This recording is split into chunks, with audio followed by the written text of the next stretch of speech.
ځینې وخت موږ ته داسې پیښیږي چې موږ خپل اکسل شیټ کې ځینې ډوپلیکیټ یا تکراري ډیټا ولرو او وغواړو د پیدا کولو او حذف لپاره یې لنډه لار پیدا کړو. د مثال په ډول څو کالمونو کې مو د تېروتنې په صورت کې یو نوم تکراري راوستی وي چې نه باید راوستی مو وي او غواړئ یې حذف کړئ.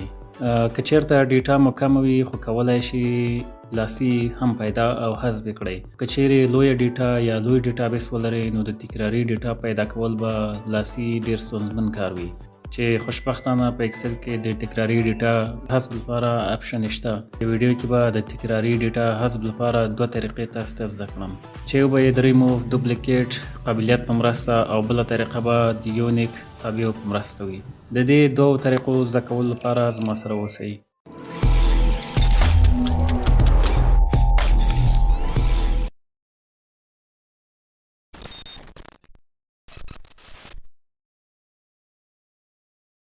سلامونه، جوړ په خیر. صفی الله نوري د نوري یوټیوب روزنیز چینل څخه ستاسو په چوپړ کې یم. دې چینل کې تاسو ته د مایکروسافت افیس پروګرامونو، آنلاین خدماتو، ګرافیکي پروګرامونو، وینډوز او انډراید برخو کې ګټورې ویډیوګانې چمتو کوم. که چیرته دغه موارد سره علاقه لرئ حتما چینل سبسکرایب کړئ. ملګرو، دلته وینئ زه یو جدول لرم چې په دې کې ځینې ډیټا په ستونونو کې تکراري ده. تاسې دلته وګورئ، دلته په هر دوه سلولو کې یو سطر تکراري دی. تاسې که دا ستون وګورئ دقیقاً چې دلته په دې برخه کې هم تکرار شوی او زه غواړم چې دې ته ورته مشابه تکراري ډیټا نورو برخو کې هم شتون ولري، حذف شي. دې کار لپاره چې جدول مو هم له لاسه ورنکړو، لومړی باید دې څخه یو کاپي د کنټرول سی بټن په مرسته واخلئ. دلته یې په سلول کې د کنټرول وي په مرسته ځای پر ځای کړئ. که دقت وکړئ دا د جدول په شکل کاپي شوی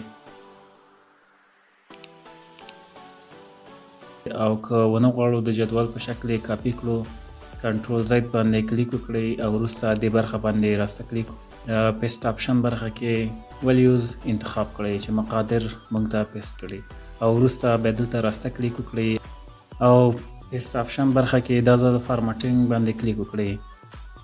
دې سره به د لومړي جدول سټایل څرنګوالی هم ځای پر ځای شي. اوس غواړم دې باندې ریموو دوپلیکیټ عملیات ترسره کړم. دې لپاره پورته برخه کې ډیټا تب ته ورشئ. دلته ډیټا ټولز برخه کې ریموو دوپلیکیټ تر نوم لاندې یوه برخه شتون لري.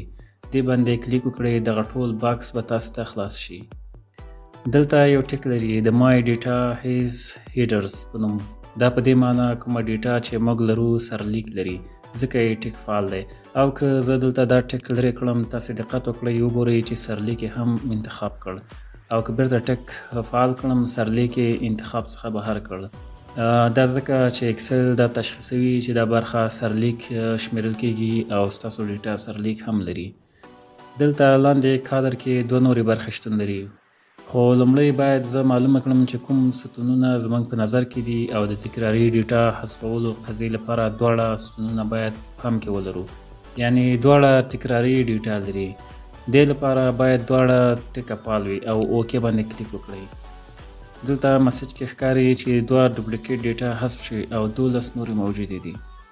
خو ځینې وخت داسې وي چې موږ صرف د نومونو لیست غواړو. د مثال په ډول دلته دغه نومونه څخه موږ غواړو ځینې ولرو. دې لپاره لومړی ستون کاپي کړئ او کنټرول سی باندې کلیک وکړئ او دلته یې د پیسټ ولیو په مرسته ځای پر ځای کړئ او وروسته پیسټ فارمټینګ.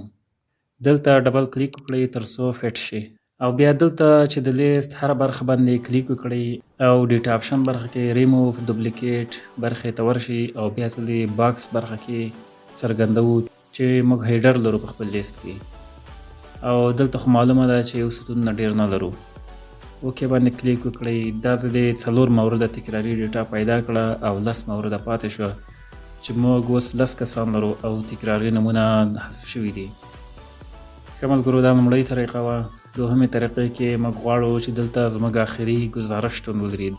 دلته لومړی سطر سرلیک لپاره پرېږدو، ته مساوي لیکو، ورپسې لیکو یونیک. ټب باندې کلیک وکړئ، اوس ورته محدوده ساحه انتخاب کړئ چې غواړو ریموو دوپلیکیټ عملیه پرې اجرا کړو. د جدول انتخاب لپاره خپل شیټ دغه مثلث شکل برخې ته ورشئ، دې باندې کلیک وکړئ، په خپله به زموږ جدول محدوده انتخاب کړئ. کولی شو دا کار هم وکړو او هم کولی شو د خپل مربوطه جدول نوم لاسي هم ولیکو. خپل اړونده ټیبل نوم دلته ولیکئ، قوس بند کړئ، انټر باندې کلیک وکړئ. دې سره به ستاسې حقیقي ډیټا دلته ځای پر ځای شي او تکراري ډیټا به حذف شي. سرلیکې هم کاپي کړئ او دلته یې پیسټ کړئ او د دې فرمټ هم تغییر کړئ. یو څه باید وایم چې د دویمې طریقې ارزښت نسبت د اولې طریقې دا دی چې که موږ دلته دې برخه کې نور نومونه اضافه کړو، دغه تغییر به دلته آخري ډیټا کې هم عمل شي. که عدد هم ورکړو دلته به هم راڅرګند شي. مننه ملګرو چې تر دې دمه راسره وئ. که څه مو زده کړي وي لایک او سبسکرایب مه هېر نه شي. تر بیا ښه وخت ښې چارې.